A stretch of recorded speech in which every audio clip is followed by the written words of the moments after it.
Hi everybody, this is DearMamaSal and we're live on a Sunday afternoon, which means it is time for us to talk about coping with stress. And today in particular, I thought I'd talk about coping with the stress of trying to please other people. I don't know about the rest of you, but my world seems to be surrounded with people who want me to please them rather than me want to please myself. It's just like, and it took me a long time to work out that it was not being selfish or nasty or whatever, just by the fact that I choose to live my life my way. And so what I thought I would do is give us a little bit of sort of a reminder at the beginning of this year, to remind us that it's okay.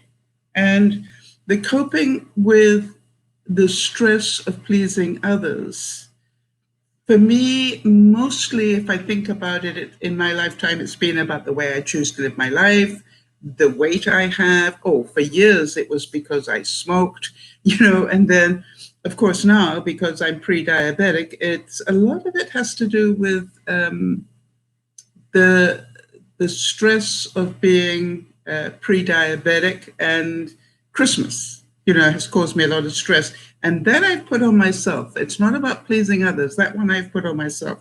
Hi there, Sarah. Good to see you. And Jody, of course, for those of you who don't know, Jody is our admin and does a wonderful job of keeping tabs of everything and supporting everyone.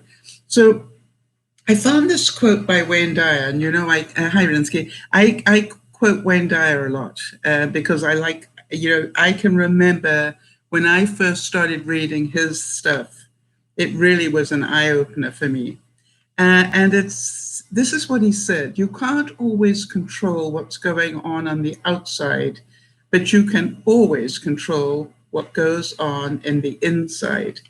Now, that is the secret to being in serenity, as far as I'm concerned, is that you've got this buffer between what the outside world wants and this is who I am, and I choose to listen to it, I choose to process it, I even choose to consider it, but I don't have to do it. And how many of you feel that all too often what they want of you is what you end up doing, because you're not yet able to keep those boundaries the way that they should be. Yeah, Rinsky, I thought it was a great quote as well. And, you're saying we sometimes forget that. And I would encourage you to bring it back to the first person and say, I sometimes forget that. All right? Because I think any human being would have to honestly say, I sometimes forget that. It's a great statement to make. And I thought, what a great way to start the new year, that we actually think about it a bit more and do a little bit of work on it. So a happy new year to you all. And for those of you who didn't know, it was Nyasha's birthday on the 1st. So we all wish her a happy birthday week. And also we are waiting to hear from Autumn whether she's decided to drop her twins or not literally, but she's due to give birth in the next little while. We don't know when exactly, but we're going to keep tabs on it. I found another quote that I liked, and it was from Ralph Waldo Emerson, and he said, to be honest in a world that is constantly trying to make you something else is the greatest accomplishment. You understand that? To be yourself in a world that is constantly trying to make you something else, that is the greatest accomplishment. So let me ask you, if you can, those of you who are in the room with me at the moment, and for those of you watching, feel free to participate, not that you need to, if you don't want to, but just think about this. What is it that comes to your mind when you hear that? To be yourself in a world that is constantly trying to make you something else. What is it that you feel that the world is trying to make you be that you really would rather not be? And, I thought we could start thinking about that, and also to be much more aware on a daily basis, which is when you hear people ask you for things or ask you to do things or whatever, that you Honestly assess it. Take a moment to go, do I really want to do this? Hi, Jeannie, good to see you. Jeannie's saying this morning, I found a short death notice of a woman who was my close friend in junior high and in high school. She had schizophrenia and got more and more sick. I mourn her passing. Well, we obviously send you lots of thoughts and prayers here, Jeannie. I know. Were you, was she somebody with whom you kept in touch all this time? Or is it that just that you heard about her, you hadn't, necessarily been in touch for a while? While we're getting the answers to that, I wanted to tell you a little story here, a couple of stories actually, about various management courses that I went on and exercises that they did that demonstrated this pressure from the outside and what are you going to do about it. I can remember, for example, being on one retreat, and it was one of those ones where you went home at night, but you had to be there early in the morning and you were there all day until late at night, and then you went home again and so forth. And it was it was actually almost like a week-long process, and it was amazing. And what they did is they got you were all in groups, and they asked every individual to make a commitment to what they were going to do by the end of the week. What was it that needed to be done back in your real life and that you would commit to do by the end of the week? And what amazed me in the group that I was in was how totally insane some of the things were that people said they were going to do by the end of the week. And it was like they were going to clean out the whole of their garage, which obviously hadn't been cleaned out for some time or whatever. And when it came to me, I actually committed to totally cleaning out a closet. In fact, 2 closets, that I would pull everything out of it and, sort it out and put it back in again. And I can remember that the group looked at me and said, that's it? And I said, how about we discuss this at the end of the week when we have to report back on this? I'd be happy to discuss it, but not until the end of the week.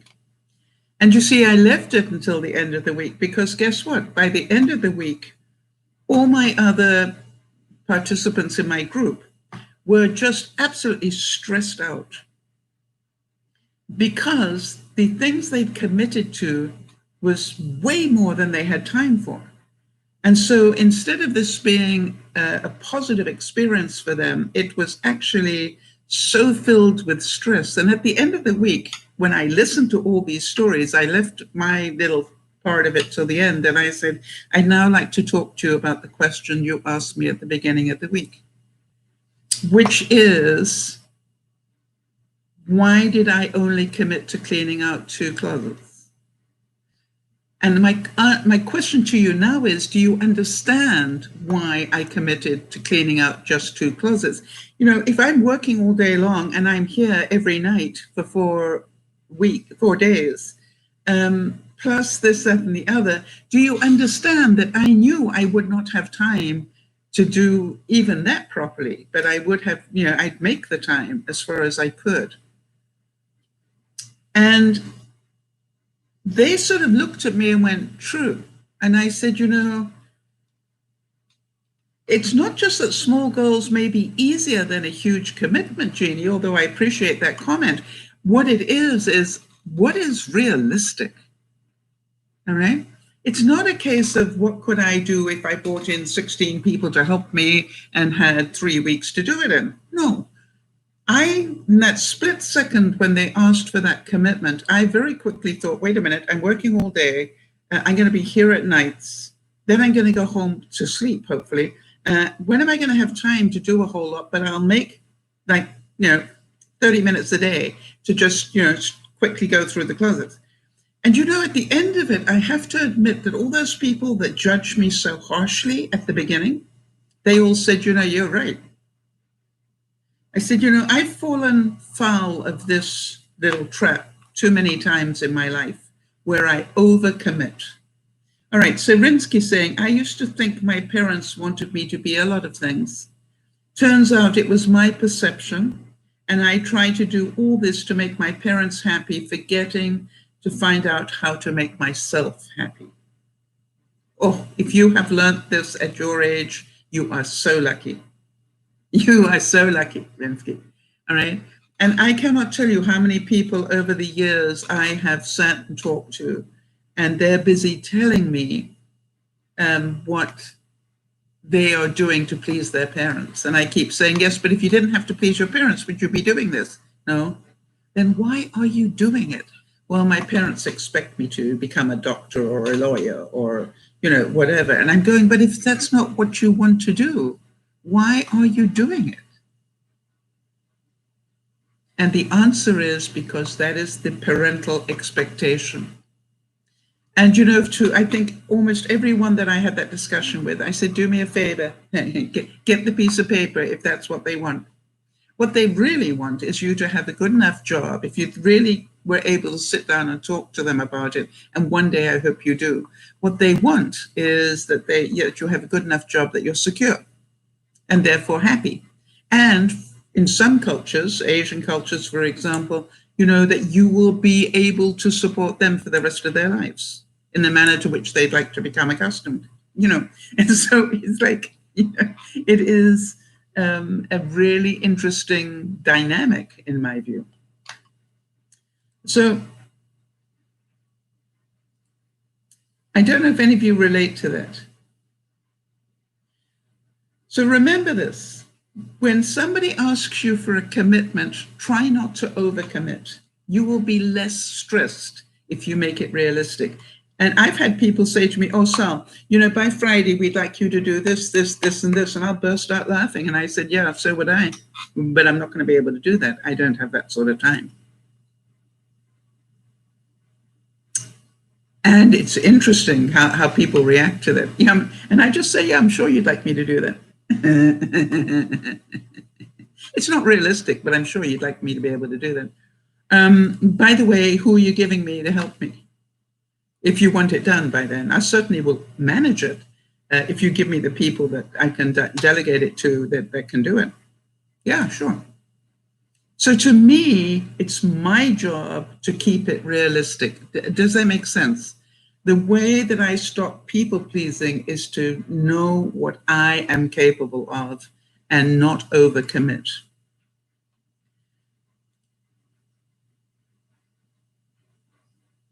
And remember that when I told my truth, everybody laughed at me. You know, oh, is that all you're going to do? And I chose not to be offended by that because I knew in my heart of hearts by the end of the week, they would all be stressed and I'd be going, well, I got mine done. And I did a bit more, which quite honestly felt a whole lot better than going, well, you know I committed to doing the whole of the garage, but I did get a little bit of it done. Doesn't have the same vibe to it, does it? Jeannie's saying she was very lucky. She said, my parents felt pleased with my accomplishments, whatever I did. You see, and aren't you fortunate in that? But so many people didn't have that. Tony Robbins said, it is not the events of our lives that shape us, but our beliefs as to what those events mean. If you take, both Jeannie and I have had house fires this year, and a lot of people would be totally devastated by that and probably not able to cope for quite a while. It is interesting that both Jeannie and I decide to take it one day at a time and just deal with what is. And therefore, of course, it's a stressful thing, right, Jeannie? It's a stressful thing to have happen, to have your house burn. And I know there's more stress coming as they try to work out what the stuff that I lost is worth and then depreciate it and then expect me to buy what was lost with a depreciated amount. It's not possible. So I'm already there in my mind. I know I'm not going to get what the value of what I lost is. However, I will, on the upside, get other things that I wanted anyway, like a new bathroom, and so that's how I choose to look at it, is to see the upside. So if you can see that I was prepared to think before I committed and therefore minimized my stress, all right, in that particular exercise, before I committed, I thought, how much time do I have? Is it realistic? What could I do? What could I move? What appointments did I have or whatever? What can I move? Very important to think before you commit. It will minimize a lot of your stress. Rinsky saying, also to-do list every single thing that you had is almost impossible. Yes. What I do, I probably talked about this last week, but what I do is I use Google Calendar, and I'll have a category, and the category might be Dear Mama Sal. And on the top line of it, it'll say the next thing that I'm working on. But if you open up that, and by the way, it goes daily, all right? Every day it comes up in a time slot. But if you open it up and look underneath it, there are all sorts of other goals that I'm working on. And that, funny enough, some of them get done and some of them don't without my even putting them on the very top. But I just work on one thing. I open it up every day to see what's there. Does anything need to come up to the top that's more urgent than what is there now? And that sort of thing. But I found that I try to keep a time slot. I don't know if you guys do that. I keep one time slot for my house, one time slot for Dear Mama Sal, one time slot for admin, one time slot for finances, make sure I pay my bills and do things like that. But I have them, my family and friends. My exercise, obviously, is my first time slot of the day, and I'll talk about that more in a minute.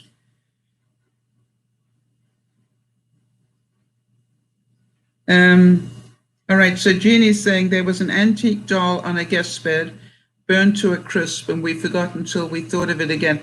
Yes, now the question is, again, can you prove it was an antique doll, not just a regular one? Because if you can't, just let it go, and just understand that if you can't prove it, they don't have to pay it. And I don't mean to sound hard on that, Jeannie. I'm just trying to be realistic for you, all right? That just because it was antique, if you had it insured as an antique doll, no problem. A whole different story. But if you had very valuable antiques in the house, so, yeah, you can let them know that it was, but don't be surprised if they don't pay you the value, is what I'm trying to say. Anyway, so here I was on another management course.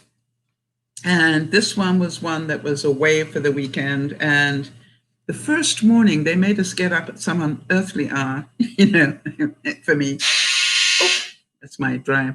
It made me get up at some unearthly hour, and all the other participants. And then they said, okay, fine, you're going to go around the block and we're going to time you. And I'm going, I wasn't quite awake, and I'm going, what? Yeah, we're going to go around the block and we're going to time you. And then every day you're going to be doing this, and we're going to be timing you. But it was funny because can you imagine this? And, everybody else took off at a great run and, whatever. And I started to follow the herd until I thought, wait a minute, they didn't say I had to run it. You know me, I'm pretty pedantic about things. I take things quite literally when I want to. And I went, did they say I had to run it? And they said, no, I had to go around the block. So I thought, what if I don't go too fast the first day? And if I just progressively get a bit faster every day? Even if I could go faster, it's just like, what's least stressful for me? So that's what I did. I sort of, ambled my way around, ran a little bit, and then ambled my way. And then at the very last thing, I came running in. And I was almost the last one in. I didn't care. You see, the next day when I ran, I just put an extra couple of steps in there so my time would be a little bit better. And then by the end of the week, hi, Beth, good to see you. By the end of the week, guess who was one of the most improved runners of the week? because I did not go insane at the beginning. And so, it is really important. It is really important to make sure that you understand what you're doing to yourself. I am a high performer, or I was in my day, as is Beth, right? I'm a high performer. And therefore, you set me a goal of this, I'm not happy unless I get up here somewhere. It's just a mentality. But what I found was I would rather set the goal here and perform here than set the goal up here and only get to here. It just feels a whole lot different. So can you see that everybody that overextended on the first day didn't have nearly as much fun as I did every morning? I mean, I got up every morning and went, okay, here we go around the block. And, people were saying to me, aren't you going to run? I said, yeah, a bit. Yeah. Who am I trying to impress? Really? Those people? I don't need to impress those people.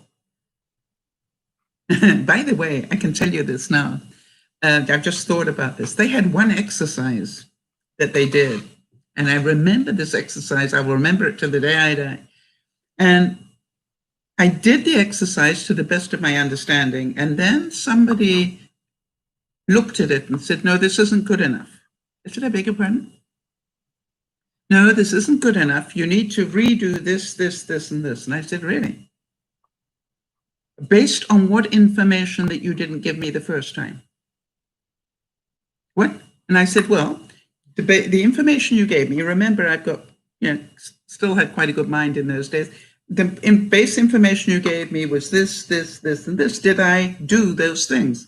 Yes, but we expected you to do more. I said, hey, you didn't have that in the rules. The guidelines, you didn't give me that. I just did what you told me. Well, we'd like you to go back and work on it again. And I said, okay, how long would you like me to spend? you know me, I got a sense of humor. And they said, well, as long as it takes. And I said, to do what? To get it right. I said, on whose judgment? What? On whose judgment? Yours? Are you the one judging that this isn't good enough? Anyway, you can imagine the people in the back, the organizers of the thing, apparently they told me afterwards they were cracking up. Why? They sent some people back 6, 7 times and nobody squawked. I squawked on the first, you got to go back and redo it. Because I did what I did was within the parameters of the guidelines they gave me. You see, standing up for yourself is not a bad thing. And I must admit that the people running that particular course said, we knew you were going to be trouble from the get-go. And I said, why? And they said, because you don't just hear things, you actually process them. And I said, yeah, I do. And when we said it wasn't good enough, you came back both barrels on that one. And I said, well, I don't mind humoring you. And they actually, when they tried to get me to go back and do it a third time, they actually said the words, Sal, could you just humor us and go back and do a bit more? I said, sure, I could do that for you. But guess what I did? I went back and the little group of people that were sitting around me, I was very quietly writing little notes, telling them my experience and saying, don't put up with this. If you've done it more than twice, give it, tell them to go take a, whistle Dixie for a while because you've done enough. Hi, Katie. Always a pleasure to see you. We're talking about the stress of other people's expectations of us. So what I want you to see is that this happens to us every day of our lives. And remember the thing about the going around the block and choosing not to run. After 4 days, I was on the most improved runner list. Why? I didn't set the initial expectation that high. And then every day I kept beating it.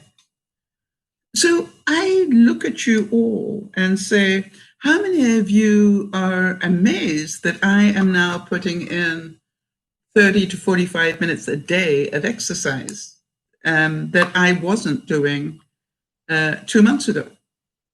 And you see, I want to talk a bit about that. Do you think I'm doing that because you guys want me to? No, I'm not doing it for that reason. I'm doing it because I want to. Remember what Dr. Seuss said. Dr. Seuss said, you have brains in your head and you have feet on your shoes. You can steer yourself any direction you choose. You're on your own and you know what you know. And you are the one who'll decide where to go.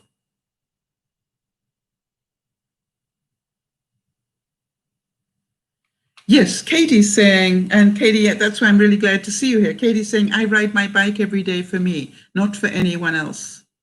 Yeah, absolutely, Katie. I just realized I'm not doing the exercise now. And by the way, I don't even bother to get dressed and leave the house, right?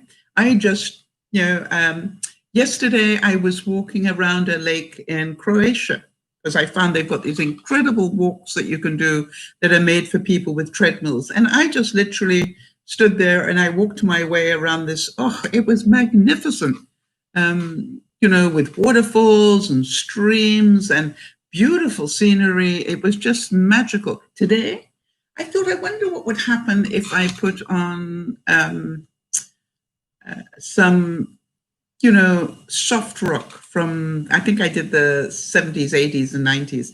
I think I did about 6 songs or 7, maybe. I can't remember how many I got through.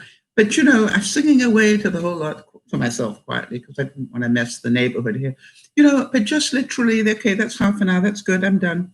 But again, yesterday I did 11,000 steps. Today I've done, hang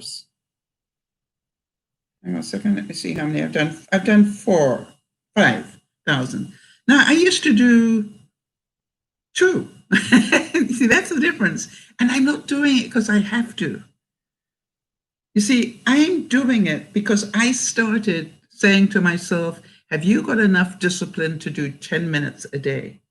Because if you cannot find 10 minutes a day, Sal, then you don't want to do it. You just want to talk about it. You don't want to do it.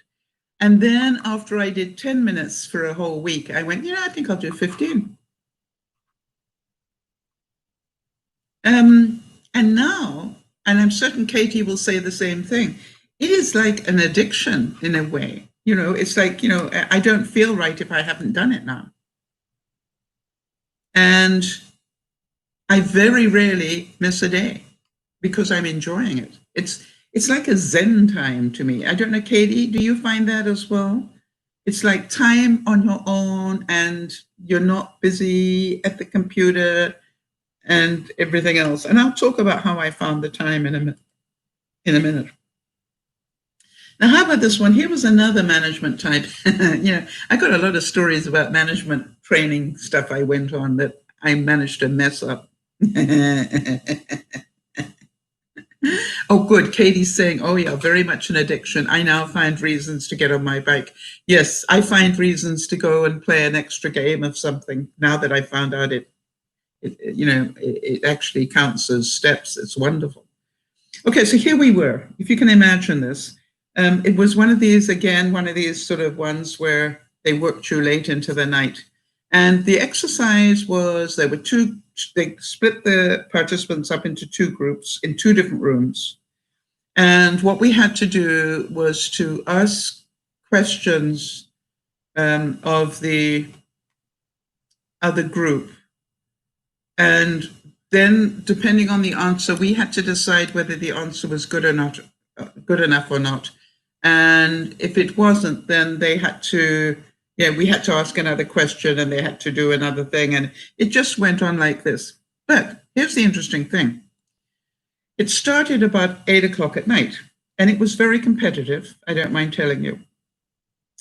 However, I heard somewhere in the preamble that they gave us, I heard the words that the first time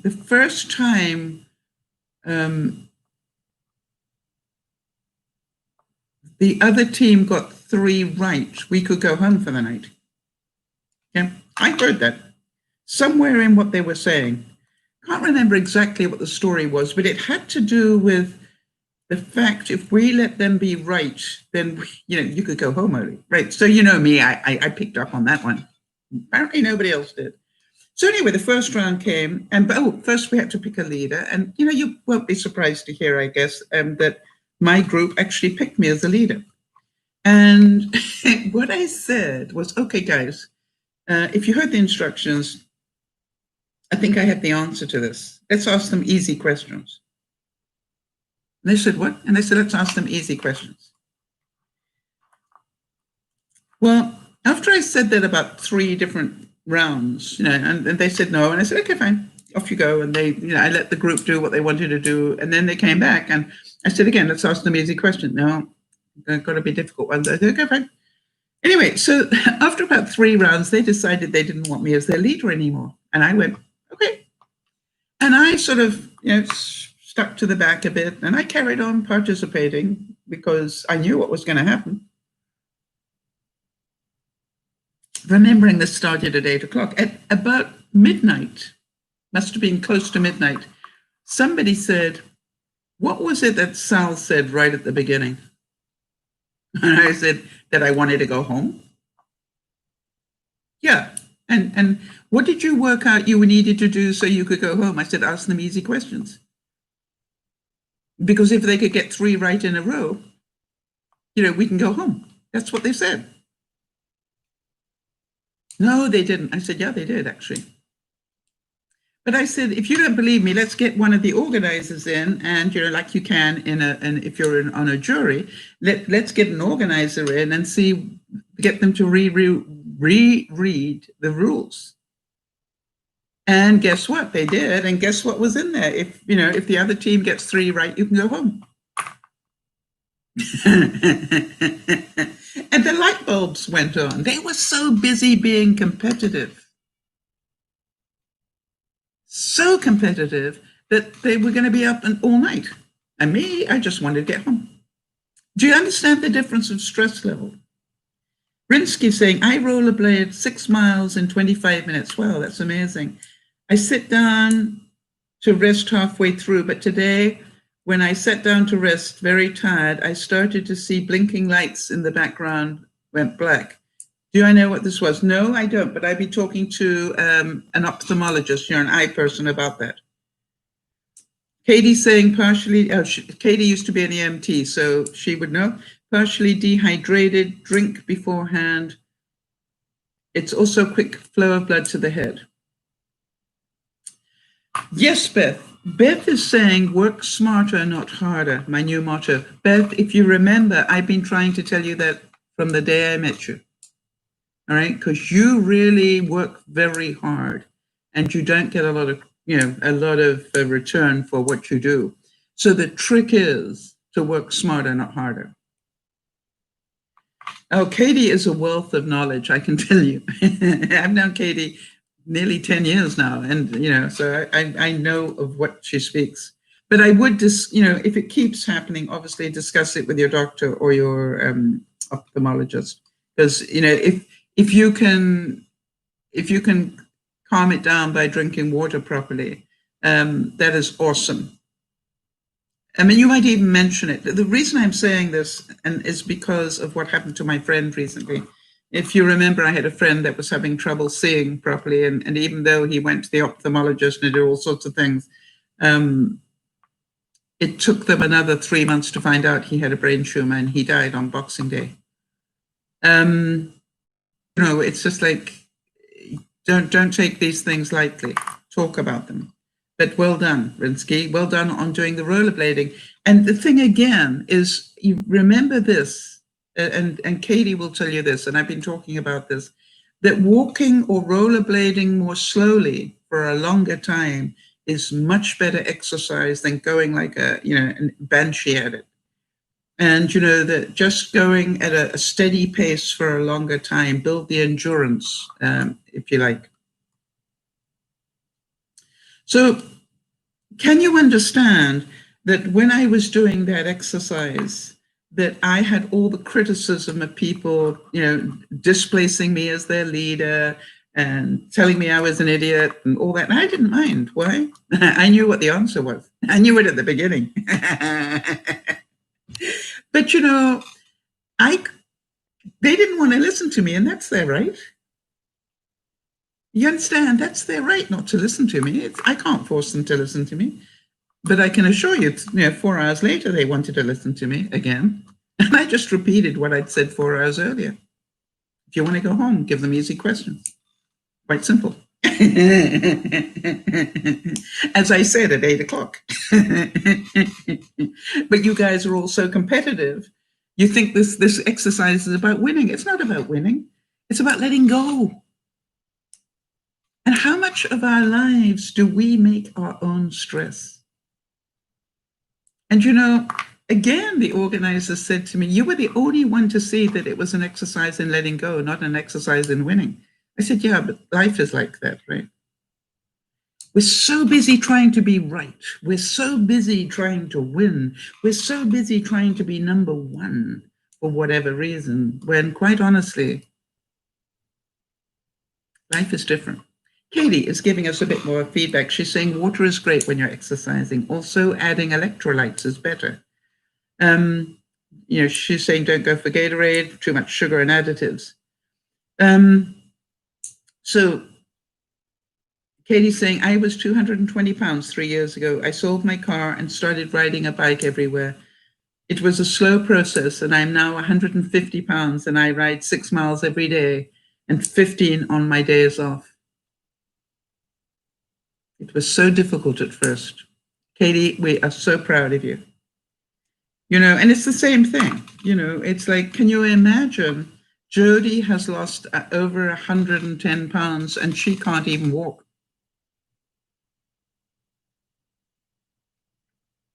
She can't get on a bike and do it. And so I look at it and go, be aware of if you are not doing something. This is the simple part about it. If you are not doing something, it's because you don't want to. Right? Katie only got from 220 pounds to 150 pounds because she wanted to make a difference. How do we know that? We know she wanted to do it because she gave up her car and rode her bike instead. She didn't say, well, it's raining and I can't do it, or it's windy here on the Texas coast, or whatever it is. No, she said, I need more exercise, so what I'm going to do is get rid of my car. So I think that's pretty impressive. And so, Katie, well done. But do you agree the only reason that you lost that weight is because you did the exercises that were created? And for you, it was cycling 6 miles a day.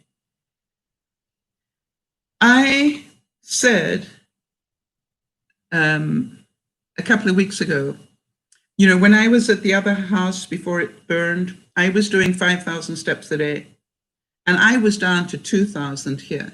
And I'm going, I've got to do more steps. And now it's winter. So you remember the first thing I did was to get the secondhand Wii and Wii Fit going. And I really started to do that and enjoy it. But the thing is, I've now found so many other great things, like these virtual walks and all sorts of things. And I'm going, boy, I don't even have to put my shoes on. I mean, I put shoes on to walk, but I don't have to put warm boots on or my parka or anything. I just stay in the house. Yeah, I'm warm. And by the way, it is not a lesson about doing exercise. That's what I found out. And I'm certain Katie will agree. This is an exercise can you value yourself and your health enough to concentrate on it for half an hour a day? Can you do it for 10 minutes a day? Because that is the interesting thing. If you can't do it for 10 minutes a day, you will know that your concentration is about external stuff. You're so busy trying to do other things.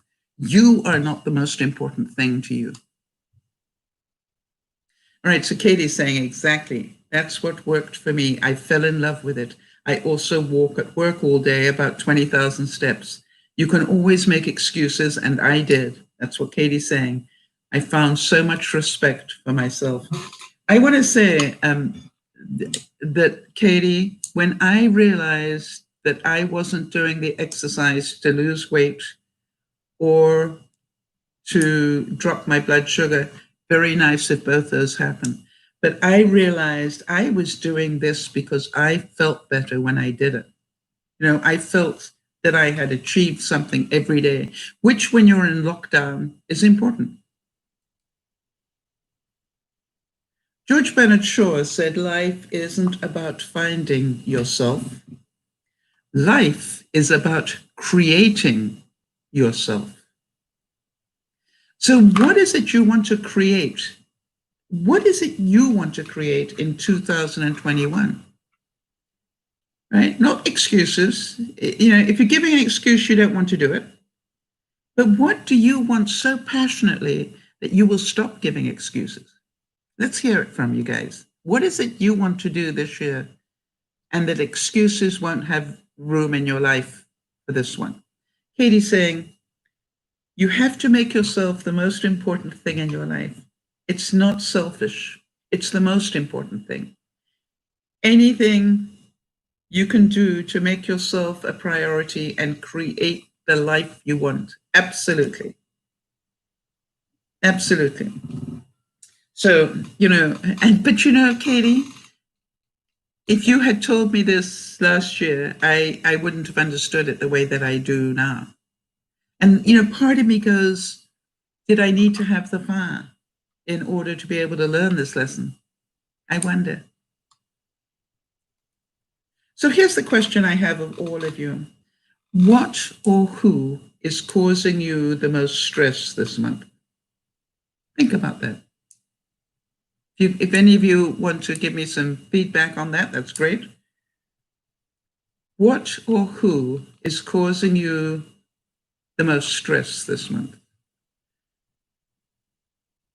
And I would say that for me at the moment, the next thing I'm working on is my really weird sleep schedule. I'm going to bed way too late, waking up far too late. And I'm working on that. The last couple of days, I've gone to bed much earlier and I've still slept right the way through. I've obviously got some catch up to do. And Katie's saying your life is your journey and you can make it the most amazing adventure you can go on and the most rewarding. Absolutely. And I think that if you can do that for yourself, then you will know you have self-control. Interesting, Beth. Wow. Beth is saying, what I love about Beth is her honesty. Beth saying, I am causing the most stress for myself this month. How many of you agree with Beth that you are the reason that you're stressed out half the time? Your perception of things, your inability to set a boundary and say no to people, you know, all those sort of things. That's what causes your stress. It is not them, it's you. And so now that Beth, now that you've said that, what can you do about it this month? Now, what comes to mind when you hear that? What comes immediately to your mind when I say, what can you do about it?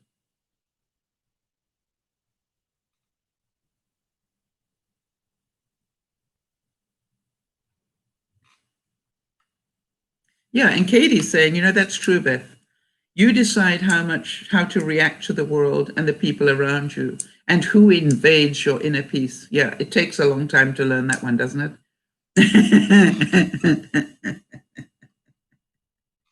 And again, remember, if you're spending all your time, you know, thinking about the past, you're going to be depressed. If you spend your time worrying about the future, you're going to have anxiety. But if you live in the moment, you know, the rest of it will sort itself out. Just live in the moment and learn to enjoy it. Jody's saying, I'm in the same boat with my sleep schedule. I'm working on it. I have had so much trouble regulating my sleep because of pain issues. But some nights I've just stayed up way too late. Yes. Now, Jody, there's part of me that says we're entitled to do that, right? We can go to bed. You know, it's society that decides we should go to sleep at this time and wake up at another time, right? But I also find that, you know, if I only start going round about lunchtime, it only gives me sort of 4 hours of time that I can interact with the rest of the world.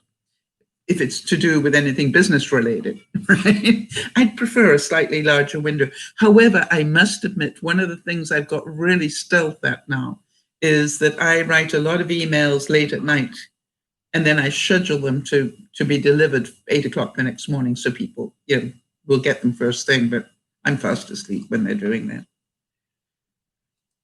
Remember, if you have a subject about which you'd like me to talk, please write to me at DearMamaSal@gmail.com. And also remember that the views that I give you are my own. All right. And it's just like I've lived long enough to get this color hair. I'm not somebody with, you know, a piece of paper stuck on the wall saying that I'm a brilliant person. You know, I'm just telling you, this is what I've learned after 73 years on this world. And I'm still learning every day. Jeannie's saying, my husband wants work to begin again on the house after their quarantine. As the builder returned from fishing trip in Florida, he feels his pressure, but I'm trying to ignore it. Okay, so your builder got COVID? Am I understanding that correctly, Jeannie? Katie's saying, Jody, I have had fibromyalgia since 2011. Yeah, I remember. And the supplements I take nourish the body and receptors to the brain. I do a lot of self-care, sleeping, eating, medication. Yeah, Jody does as well. You two actually have a lot of information. In fact, Katie, I wouldn't mind it if you would allow me, send me an email at dearmamasal@gmail.com, Katie. I'd like to put you and Jody in touch with each other.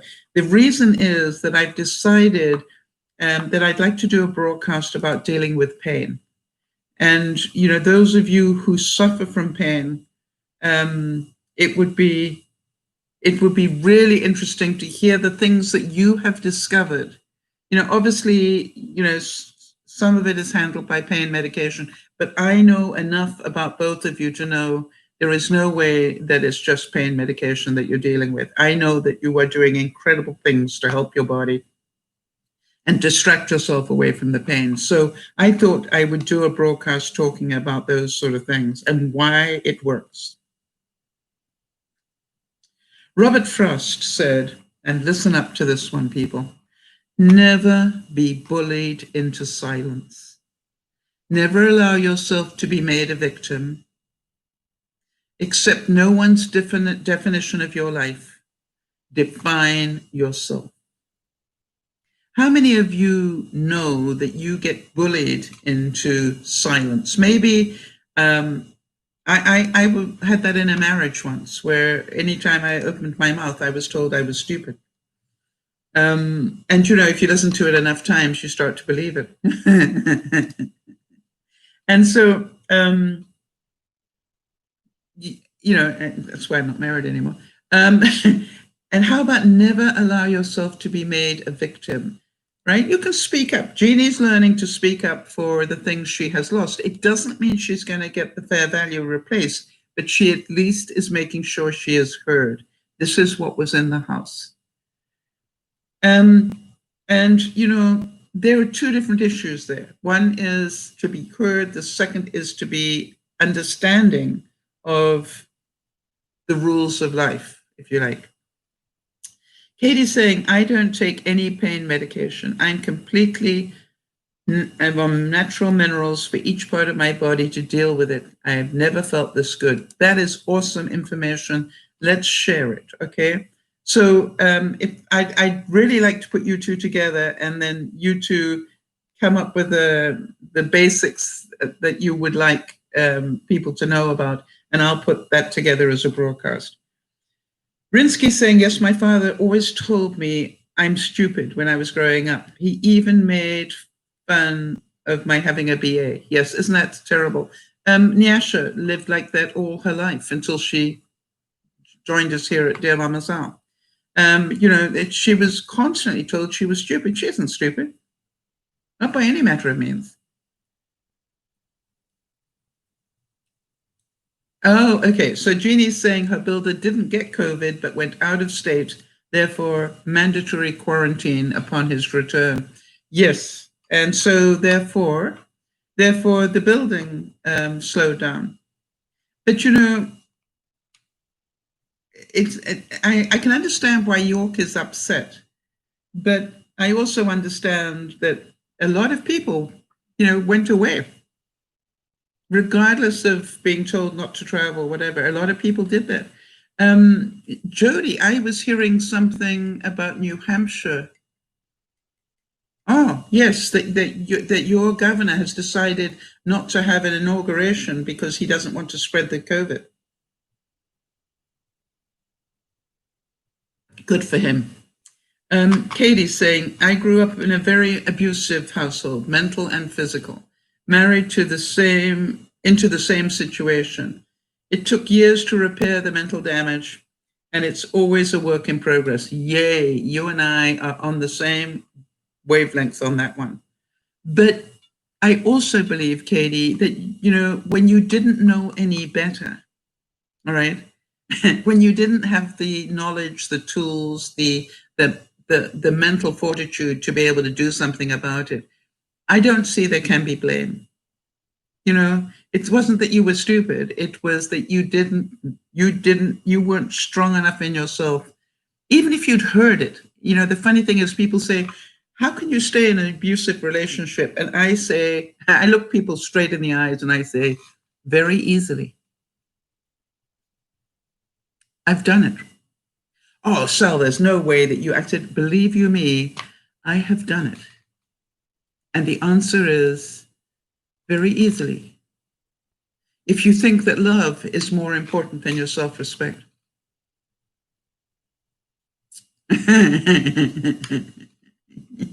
And I don't know if any of you understand what I'm talking about. Vrinsky's saying, Katie, how did you repair the mental damage? Because I'm in that process now and I would love different ways to do that. How about, again, let's do more. Obviously, this is a subject that's touching people, so I will do more. Jody, could you make a note? What does it look like and how do you get out of it? Yeah, and Katie's saying, no, not at all. I didn't know my self-worth at all, or who I was even away from the abuse. It took years. Totally agree with you. And so that is so important. Let's get an email chain going. Okay, no problem, Katie. Just make sure I've got your current email in case I haven't. Hi, Roddy. Good to see you. Roddy's saying, I love it when Roddy chimes in. Roddy says, but sometimes feeling bad, angry, and standing up against the bullies can cause sickness to your body, especially your nerves. And it's worse when you have mental issues and fibromyalgia, of course. Okay, big subject. Obviously, very much needed. So we will talk about that. I have to tell you something. If I could have known at 20 what I know today, I would not have married the people I married. I can tell you that right now. But you see, I grew up in an environment where getting married was the important thing. And being a perfect wife was, which I never managed that one. So to me, all right, so Jody, just copy and paste that, if you will, for me. I'm not going to release it to everybody, Katie. I don't do that. But Jody can see it and I can see it and anybody who's a moderator can see it. Okay, you got it. Thank you. Katie, I just don't like putting your email out to the world because it goes on the replay.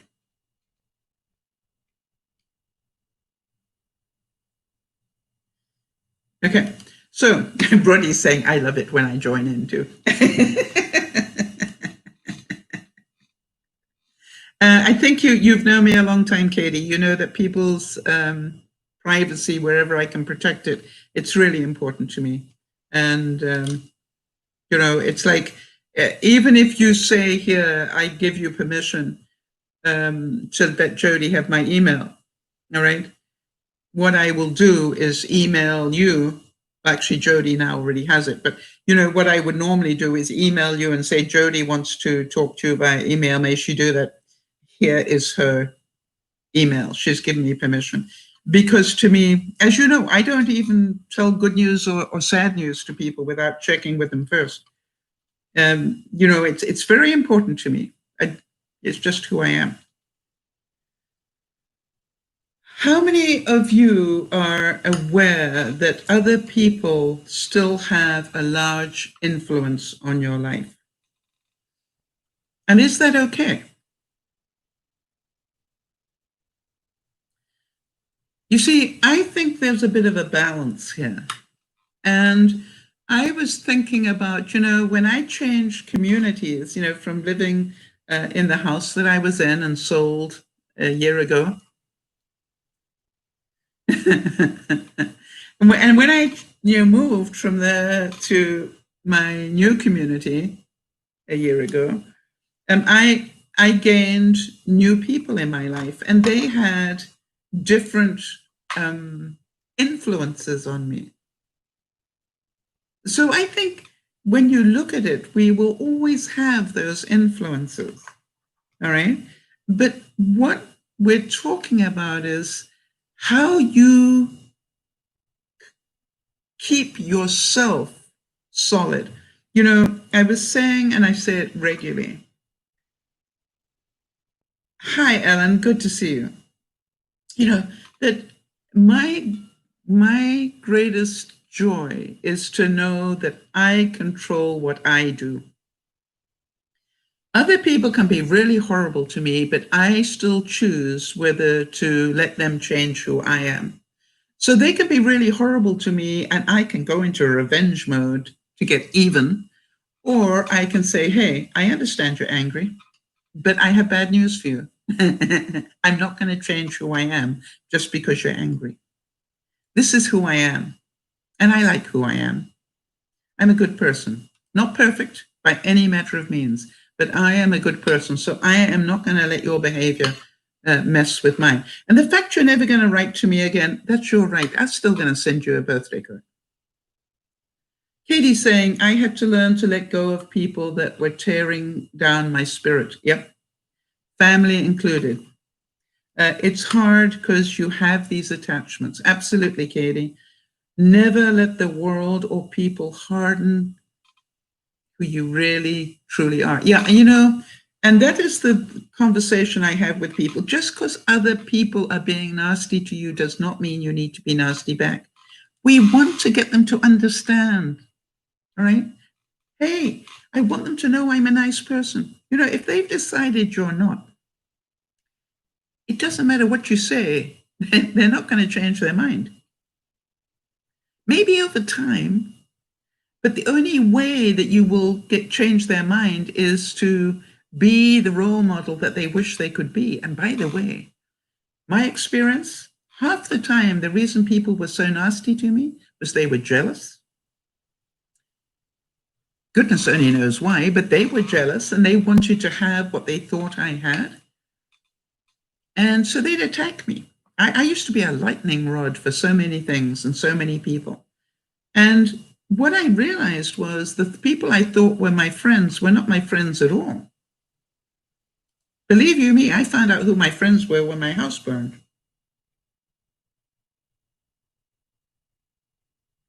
And if you remember, I found I had friends I didn't even know about. So my next question.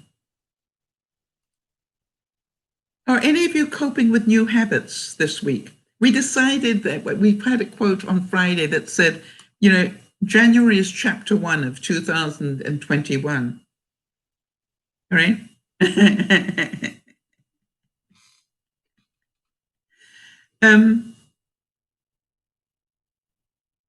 Well, yes, Ellen is saying that's so true. Never let other people control you. Well, I think it takes a while to realize you have a choice in this.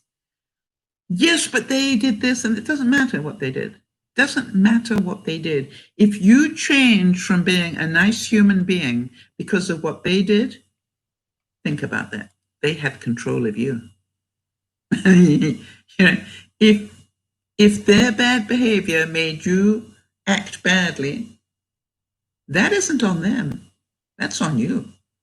You allowed them to control your mind.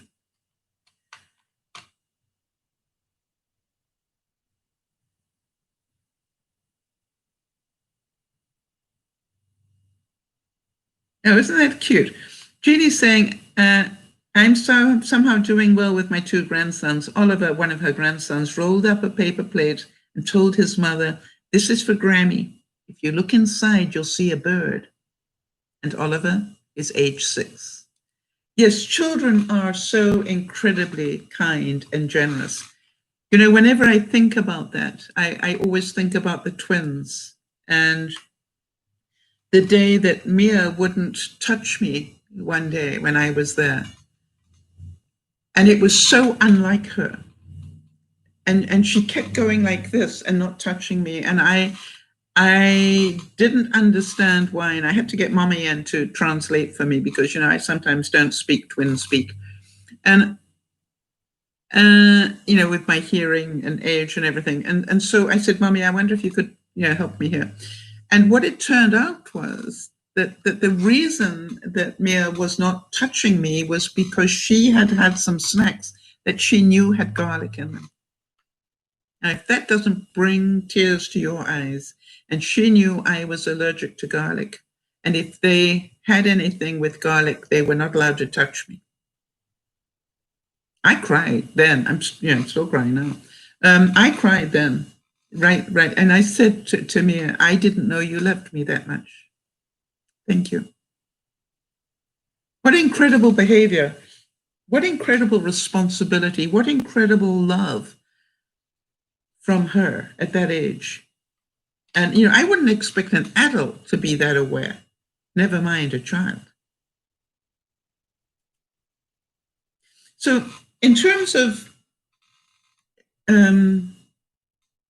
this being chapter 1 of 2021, I think we all know that plastic bottles are things we need to steer away from. We were talking about this a couple of weeks ago, that actually drinking pop out of a can is much better for the environment than drinking it out of a plastic bottle or a glass bottle.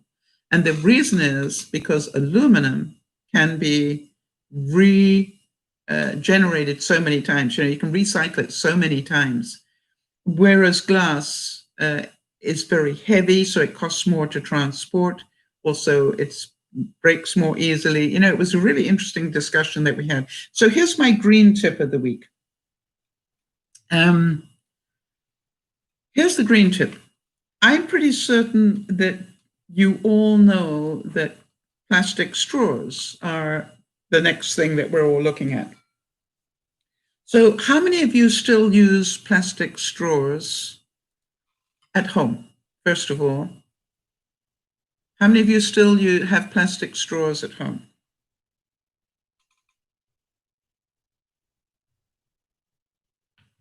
Funny thing was, I can remember seeing the steel straws that people had, and I definitely wasn't ready to move to a steel straw with my teeth.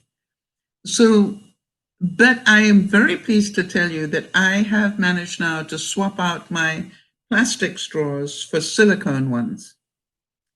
And I would really ask you all to consider that. It's a one-time purchase. Well, unless you throw them out by accident, it's a one-time purchase. You can clean them in the dishwasher. You can have hot and cold drinks with them. You can drink your soup with them if you want to, right? Because they're silicone, they're not plastic. And, you know, the funny thing is, I even, with my plastic straws, I actually use those and put them in the dishwasher as well. I cleaned all my, you know, I bought the sort of smoothie size ones, and I just put them in the dishwasher. However, now I have swapped those out and used a silicone one. Katie's saying, I use a silicone straw and carry one in my backpack everywhere I go. That's the next thing I was going to say. If you do have silicone straws, make sure you're carrying at least one in your regular purse. All right? Because then you understand every time you can go to a store and they try to give you a straw, you go, no, thank you. You are helping the environment. Ellen is saying, since 2016, we no longer use straws. We have silicone and stainless. We use silicone often though. Yes, Ellen, I really love those silicone straws. Very useful. And boy, they clean up so nicely. So that, that's what I'm thinking about. And by the way, do it because you want to do it. Don't try, my attitude is this.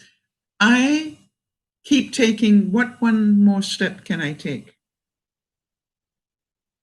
Yes, Ellen is saying, in restaurants, we always tell them we don't need any straws. Yes, for goodness sake, take the top off the thing and drink it normally. You don't need a straw. If you've forgotten to bring your own, find another way of doing it. It will save so much plastic going into the environment. Maya Angelou said, success is liking yourself.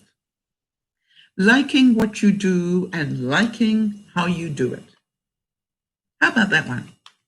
How many of you can say that you like what you do, that you like how you do it, you like who you are as a person?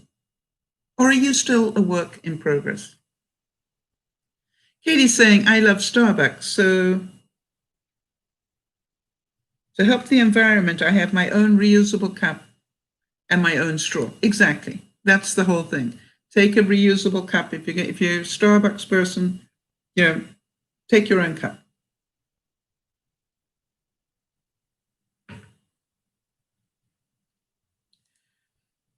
So, think about that. And why do you not like yourself? If you don't like yourself, think about why. And if anybody can, talk to that, I'd appreciate it. I can say to you, well, I could say I don't like the fact that I am obese. Well, I did that to myself. Right? I did that to myself. Hi, Kiz. Oh, Kiz is saying I try to take reusable cutlery as well. Yeah. So, I look now, I think the awareness that is so important to me now is I definitely keep saying, whatever it is that is causing me stress, I've probably done it to myself. Roddy's saying, I like what I do. I like what I am. But I'm working in it. Yeah, you see, this is the whole thing. Be a work in progress. If there's part of you, obviously I don't like being obese. And like Katie, I'm on a mission to do something about it. Not because you guys will like me better, because I want to get control of my weight. I want to get control of the rest of my life. And I don't think it's too late. I think I can do it, and I don't have to do it. Remember what I was saying at the beginning? I'm not doing it to impress anybody else. I'm doing it because I want to do it. If I can inspire anybody else to do it along the way. Jody is saying, I'm getting more comfortable with who I am. There are parts of me I like and parts that are under construction. Absolutely. Jody, I want to tell you that there are parts of you that I love. And I wouldn't change you. I think maybe because I never saw the other side, and I've always said to people that try to put me on a pedestal, catch me on a bad day, see how you like me then. And, I can remember, standing one day, I think in the time, all the time that, I've known certain people. If you're lucky, I've only let rip at you once or twice, if that. But, I lived with Yvonne for 20 years, and she'll tell you that, we very rarely came to blows. And, 9 times out of 10, if we came to blows, I would walk away from it and say, I'm leaving now because I don't want to say something I'm going to regret because I love you. But this, I need time to go process what you're talking about, and then I'll come back and have a rational conversation with you with some options and solutions. But right now, I don't want this to go anymore. I'm too triggered. And then, I will lose control, and I don't want to do that because I love you. Jeannie's saying, recently, I defrosted 6 wild boar chops, cooked them all with veggies and garlic bread, gave 3 to the pet groomer. She was busy, and my cooking helped her that day. I enjoy cooking, but 6 chops was too much. Yes, you're a very generous person. You're always mentioning what you're doing for other people.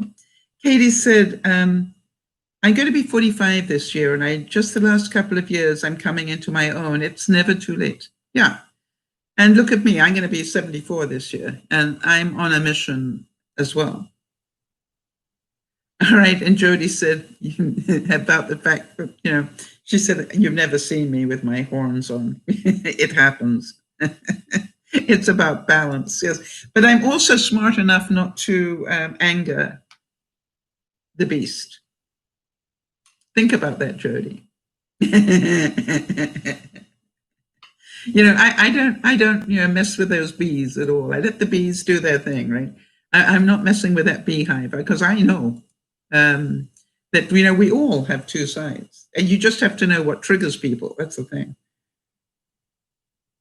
Yeah, Kez is saying, I feel like I need to do some work on finding out who I truly am. Anybody else agree with Kez that you'd like a little bit more help? And if so, I'll gladly do that as a broadcast this year. All right. How do I find out who I truly am? And, one of the great things that I will say is I've stopped lying to people. I used to pretend a lot of things, and, it just wasn't, I pretend that I really liked a lot of things that I didn't. I can't be bothered anymore. Yeah, so Jody, just if you wouldn't mind, just keep a note of that so I can add it to the list. Kez, thank you for adding that because it's going to help a lot of people. It's a great topic. Yep, I agree, Jody. And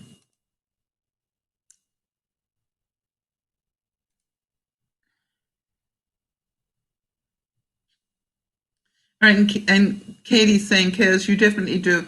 It's full of ups and downs, but in the end, the result is the happiest you'll ever feel. Yes, I quite agree. It's just different. And also, you let go of so much stress when you actually stop trying to please everybody else and you just deal with yourself and what you want to do and how you want to do it. You will find that your stress level just drops incredibly, because you will realize that everything you do now as an adult is a choice. And you choose whether to let these things continue to stress you or to have other people's expectations turn you into a pretzel, which is what Jody was doing when I first met her. And so it's really important. I thought about this, and how many of you want to give this a bit of thought? How many of you believe that prepping for 3 live broadcasts every week is stressful? What do you think?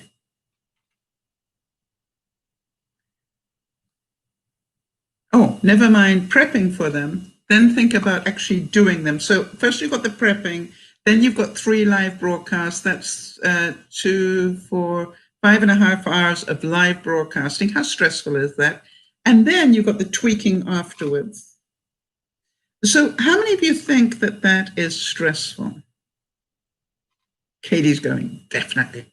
Rinsky saying, this was the topic about finding out who you are. Can I request that you do the topics anytime other than the lunchtime broadcast, because I'm at work and won't be able to watch? Rinsky, you can always watch because it's always up on the replay. But I certainly will ask Jody to make a note there that we do it on a Friday evening or a Sunday. Roddy's saying, I think when you spend more time alone, you're going to discover yourself more. Yes, a lot of people will have discovered themselves more during the lockdown of the pandemic, and I will talk to that as well. Jody's saying, I struggled for years with the fact that my illness made me an emotional roller coaster. The guilt nearly consumed me. Then I learned to see it as a side effect, not a character flaw. Yes, it's not you, it's the illness. It's like they say of people with looking after people with Alzheimer's, right? It's not the person, it's the illness that is causing this. Judy's saying, absolutely stressful, but you have dedicated yourself to it. Okay, so here's the thing. Would you like to know how I do that?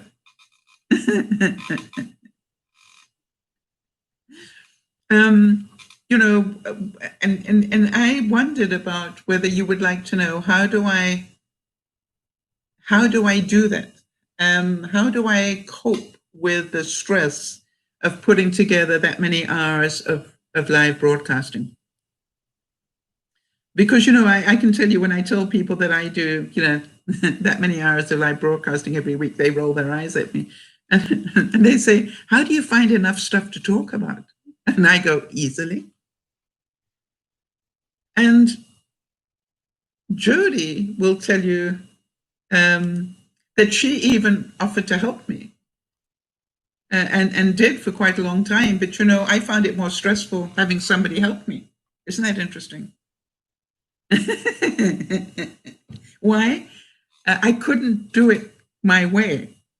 And I would actually love to talk to you about why my way works for me. And I, if you like, I will put together, and the next Sunday, I'll talk about how do I do this and not make it stressful.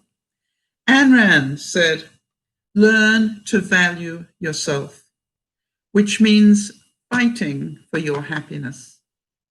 Remember what Katie said. It wasn't until she realized that she needed to look after herself that her life changed. Kez is saying, yes, it would be interesting to hear behind the scenes about getting a broadcast ready to go up. Yeah, it really, you would probably just laugh to watch me. But I thought I would actually talk a little bit about how do I deal with that, as well as deal with everything else. And Ruddy's saying, being emotional is absolutely beautiful. Oh, what's there? Where did that come from? Jody's comment, yeah. That her illness made her an emotional roller coaster. Well, you know, Jody, I think that we can all relate with that, to that, because, you know, being in pain changes our psyche. Being, you know, our hormones change, whatever. But when we start to realize that even though those things are happening, we can choose how we respond. Rod is saying, you make it sound easy. I had one goal for the past 8 years that I can't achieve. I said I'd achieve it next year, and I said that every year. I dream about being a YouTuber. Ruddy, can you take insults well? That's the first thing. Anybody who says to me they want to be a YouTuber, the number one thing I ask them is, can you take insults well? Do you have a thick skin? Because if you don't, work on learning to do that before you become a YouTuber, because the haters are out there and they will destroy you if you can't control that. Rinsky saying, did you ever record any of your public speaking events? Yes, and I had tapes of it as well, somewhere. Whether I've still got them after the fire, I don't know.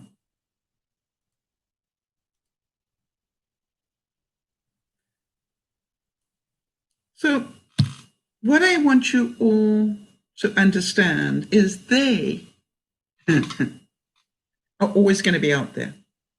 And it, whatever it is always going to be out there. And we will have to deal with them and it every day. There will always be people that are calling for your time, calling for you to change, calling for you to do X, Y, and Z. Until you can control yourself, you will not be able to hold them at bay. Until you stop, you remember the exercise about learning to let go, not needing to be right? Until you can learn that you don't have to fight every battle. Sometimes it's just a lot better for your health to just go, hey, let's agree to disagree. Quite simple. Let's agree to disagree. I don't have to agree with you. It doesn't make you a bad person. I just have a different opinion. Jeannie's saying one thing is, you are terrific at speaking to large groups. My husband is scared to be in front of a big group. I can talk to thousands if I have to. I want to tell you, I think talking to 6 people is more stressful than 1,000. I've spoken to tens of thousands, and I want to tell you something. That's a delight to walk up onto a stage and have 10, not just 1,000, but that many more. It's way easy. It's way easier. Why? So many people are smiling. You look in the audience and there's so many people smiling because there's so many people there. It's wonderful. Katie's saying, I had to learn to say no to certain situations and what people wanted from me. It was my biggest challenge. I think that's why I really want to spend a bit of time this year. Last year we talked a lot about emotional intelligence. And this year I want to look at, seriously, let's have a look at who we really are. And I'll do some exercises if you would like that. I will do some exercises that you won't necessarily have to talk out loud about them, but you can think them through and see if that helps at all. Albert Einstein said, the best way to cheer yourself up is to cheer somebody else up. How many of you agree on that one? It's, I find I am a better person today than I was because I'm not trying to serve so many different people. I'm just now more concerned about a very small group of people, including the YouTubers. But when I say that, is I am not concerned about. I never have been how many thousands of people watch. Actually, I need to check because I think we must be up to nearly 1.5 million views now. Isn't that interesting? Jody, could you just make a note for me to remember that, to look that up? But that is, and that sounds like it's contradictory, but what I want to say is I've never worked to do that. If we've reached 1.5 million people, it's not because I did all the right things to do that. It's because it just over time it happened. And by the way, it still amazes me that my most popular video was the video I did about the windshield wipers one day, very early on. Or that how many of you remember that thing I did about how to clean your toaster oven?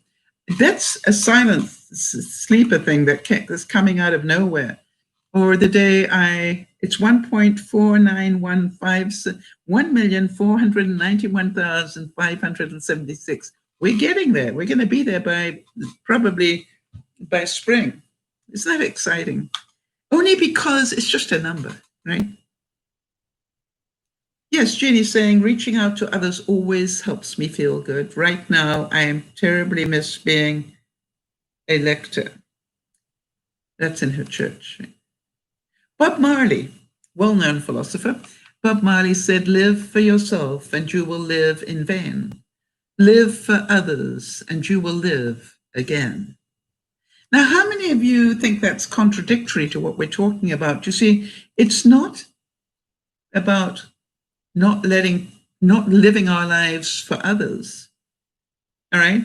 It's about not letting others change who we are. That is the difference, all right? So live for yourself. If you isolate yourself and don't mix with the real world or do anything, you're going to live a very different life. And, I know a lot of people who've done that, that have hermetized themselves, locked themselves away, and they don't want to deal with the real world. Beth is saying, the biggest problem I used to have was watching an employee fail at a task, but to get them to do it right, I have to let them fail first so that they can learn, not just do it myself. Oh, yeah. Beth, big learning lesson, right? It was one I had to teach Benji. It was one of the most difficult things to teach Benji because Benji instantly wanted to go and help people. And I'd have to hold him back and say, part of leadership, Benji, is let people learn. Right? And he will tell you that there was some, during our time together in terms of leadership, the number of times I had to hold him back and say, let them learn, Benji. Give them the tools, but let them do it. Let them learn. They need to do it to be able to learn it. Because how many of you know that intellectually you understand things, but you're just not doing it? And the reason is because it's just in the intellectual part of your brain, it's not part of your psyche. And Katie will tell you that when you start looking after yourself, it becomes part of your psyche.